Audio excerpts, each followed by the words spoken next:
Corel. লিখেছেন Saratchandra Chattopadhyay. 1. London নগরের 50 mile উত্তরে কোরেল নামে একটি গ্রামে ক্ষুদ্র স্রোতস্বতী বিরস্থ দুইখানি অট্টালিকা গ্রামের শোভা শতগুণে বর্ধিত করিয়া রাখিয়াছিল। উভয়ের সৌন্দর্যে একটা সাদৃশ্য থাকিলেও একটি অপরটি অপেক্ষা এত বৃহৎ, জমকালো এবং মূল্যবান যে দেখিলে বোধ হয় কোনো রাজা তাহার যৌবনের প্রথমাবস্থায় এটি নির্মাণ করাইয়াছিলেন।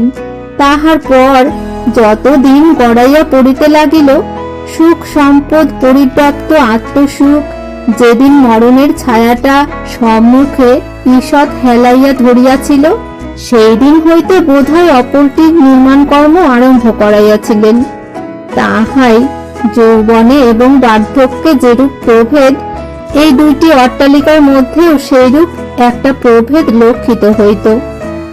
একটি তাহার বিলাস ভবন, রাজসভা, অপরটা তাহার শান্তিনিকেতন, কুঞ্জকানন। একটিতে কত মর্মপ্রস্তর কারুকার্য শোভিত কত ঝর্ণা, রঞ্জিত পত্রপুষ্প গঠিত কুঞ্জবন। তাহার পর তোষাখানা, অশ্বশালা, পশালয় গ্রামের মতো চতুর্দিকে ঘেরিয়া আছে।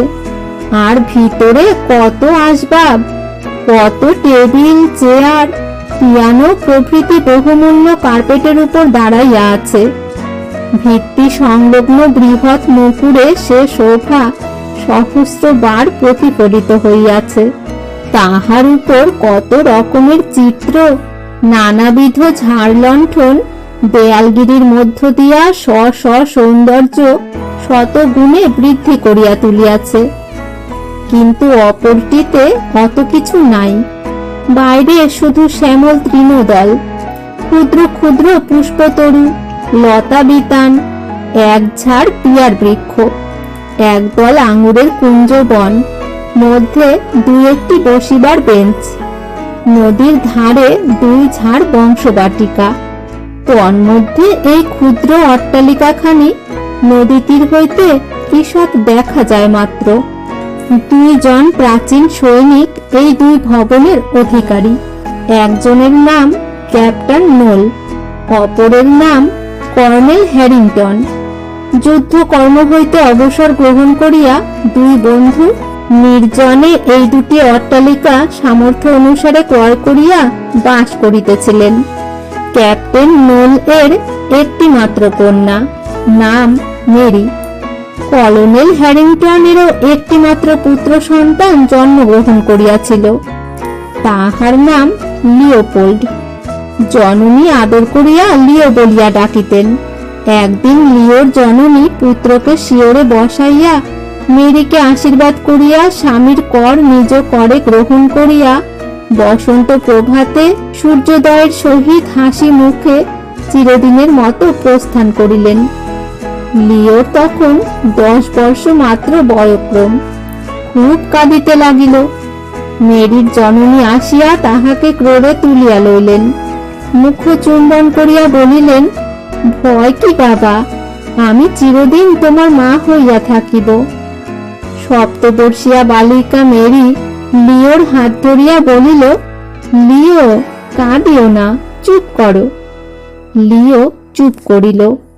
স্ত্রী বিয়োগের পর কর্নেল হ্যারিংটন জুয়া ক্রীড়ায় নিতান্ত মনোসংযোগ করিলেন। সঞ্চিত অর্থ যত সংকুচিত হইয়া আসিতে লাগিল, প্রবাসী পুত্রমুখ স্মরণ করিয়া তত অধিক উৎসাহের সহিত নষ্ট ধন পুনঃপ্রাপ্তির আশায় জুয়া ক্রীড়া করিতে লাগিলেন। ক্রমে সমস্ত নিঃশেষ হইয়া আসিল। ক্রীড়ার মত্ততায় তিনি আত্মবিস্মৃত হইয়া বন্ধু নোলের নিকট বাড়ি বন্ধক রাখিয়া ঋণ গ্রহণ করিলেন। তাহাও শেষ হইল। দারুণ নিরাশায় তাহার উন্মত্ততা আসিল। একদিন রাত্রে খাইবার সংস্থান পর্যন্ত নাই। আর সহ্য হইল না।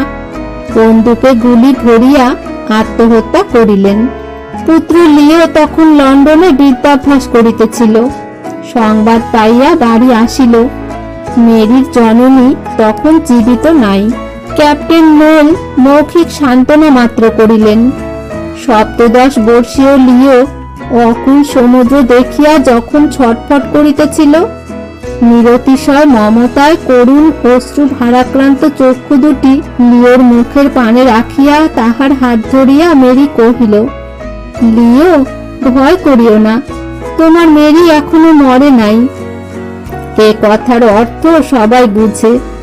লিও অন্তরে আশীর্বাদ করিয়া মৃদু কম্পিত কণ্ঠে বলিল, তাই হোক, জগদীশ্বর তোমাকে সুখে রাখিবেন।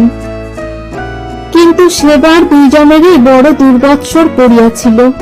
অধিক দিন না যাইতেই ক্যাপ্টেন নোল জ্বর বিকারে প্রাণত্যাগ করিলেন। পিতৃমাতৃহীন মেরি লিওর বুকে মুখ রাখিয়া কাঁদিতে কাঁদিতে বলিল, লিও, শুধু তুমি রইলে, বিপদে সম্পদে আমাকে রক্ষা করিও। লিও চক্ষু দুটি মুছাইয়া দিয়া বলিল, করিব। প্রতিজ্ঞা করো, কখনো পরিত্যাগ করিবে না। প্রতিজ্ঞা করলাম। মেরি মুখ তুলিয়া ধীরে ধীরে বলিল, তবে আর কাঁদিব না, আমার সব আছে।